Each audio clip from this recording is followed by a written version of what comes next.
In fact, Surah Al-Kahf is quite an important surah, not only because there are hadiths that tell us that we should be reading Surah Al-Kahf every Friday.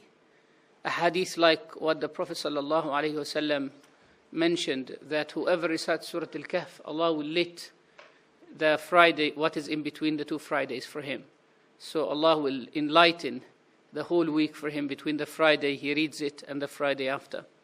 Not only because of this, but one important significant thing about Surah Al-Kahf is that it, as the Prophet ﷺ said, it protects people from a great tribulation that is related to the end of time, that is the tribulation of Al-Masih al-Dajjal. And I believe that modern day problems and disasters and destructions are very much paving the way to the coming of Al-Masih al-Dajjal. Because people relate too much to the external of things. And if we want to bring a thread that links the surah from the beginning all the way to the end, we can say it's the thread of being deceived by the external of things. And I know that I'll be starting from the middle of the surah, but let me take 1 minute in reflecting upon the name of the surah itself, Al-Kahf, the cave. Normally, when we say a cave or the cave, this word brings to you the image of a small place in a mountain, far from people, meaning far from all sources of life, meaning far from all sorts of luxury. But the reality is, Allah subhanahu wa ta'ala tells us that some people at the early days, a group of young people, found their escape and found their salvation in a cave. Normally, life is not related whatsoever in whatever way with a cave. Barren place, far from people. There are no signs of life around. But Allah subhanahu wa ta'ala told us that some people were actually given this eternity. Their names were given this eternity and their names were mentioned to the end of time only because of a cave. And an interesting reflection I read yesterday when I was looking through some of the reflections written by our teachers in the path, one of our teachers in the path, about the number of the people of the cave, which is quite interesting and quite unique. He said that Allah mentions about the numbers of the people of the cave that they will say 3, and their fourth, or the fourth one is their dog. And they will say 5. وَيَقُولُونَ خَمْسَةٌ سَادِسُهُمْ كَلْبُهُمْ. They will say 5, and the 6th is their dog. وَيَقُولُونَ 7, and they will say 7. وَثَامِنُهُمْ, and their 8th, or the 8th is the dog. And he says that the first people who said 3 are the Christians, because they are very much related to the credo of Trinity. They are Trinitarians. So they would judge everything based on this. So they said they are 3. سَيَقُولُونَ ثَلَاثَةٌ رَابِعُهُمْ. And there is no wow, there is no and here in Arabic to refer to the fact that when they said 3, they attached it to the creation right away.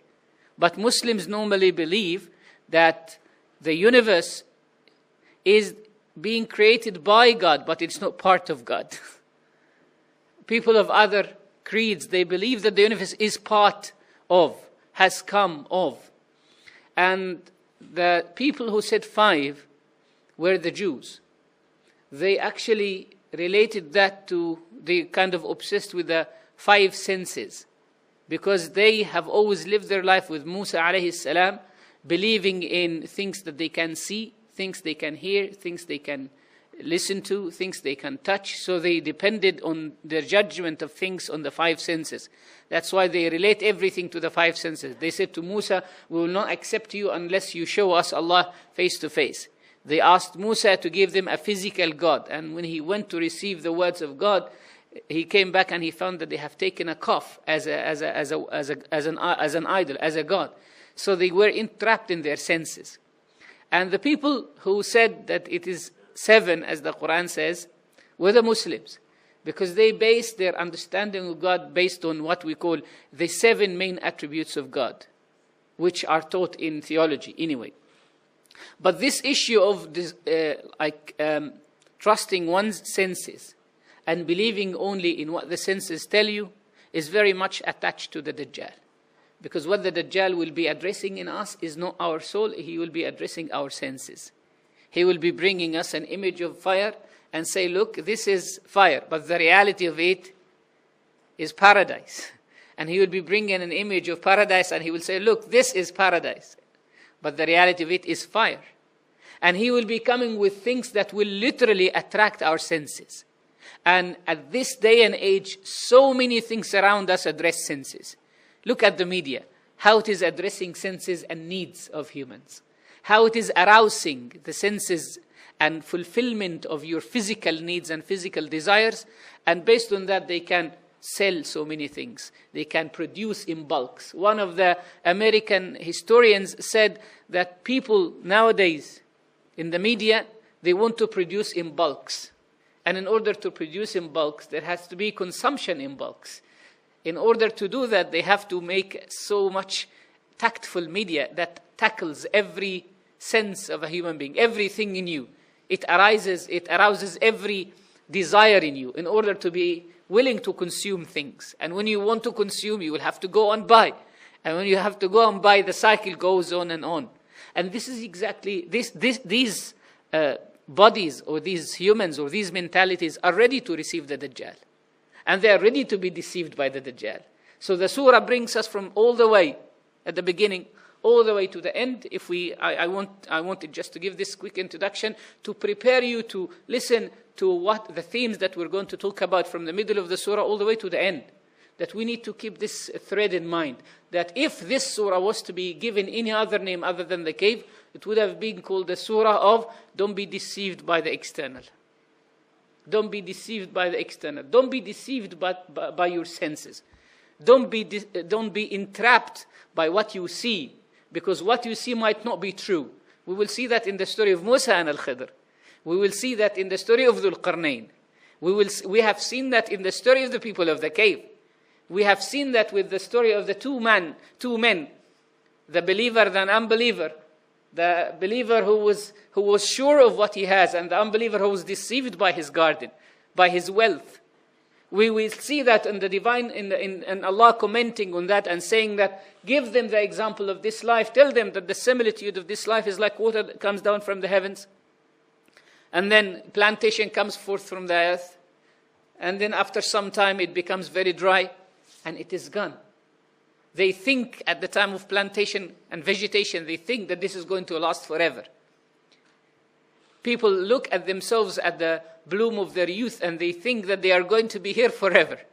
People at the time of Ad-Dajjal, they will look at how powerful he is and they will think that this is power. But the reality, it is not power. The reality of it, if you look deep into it, you will discover that it is externally power, but the reality of it, it doesn't have any spiritual support. In face of Ad-Dajjal, what we need actually is good understanding and strong spirituality.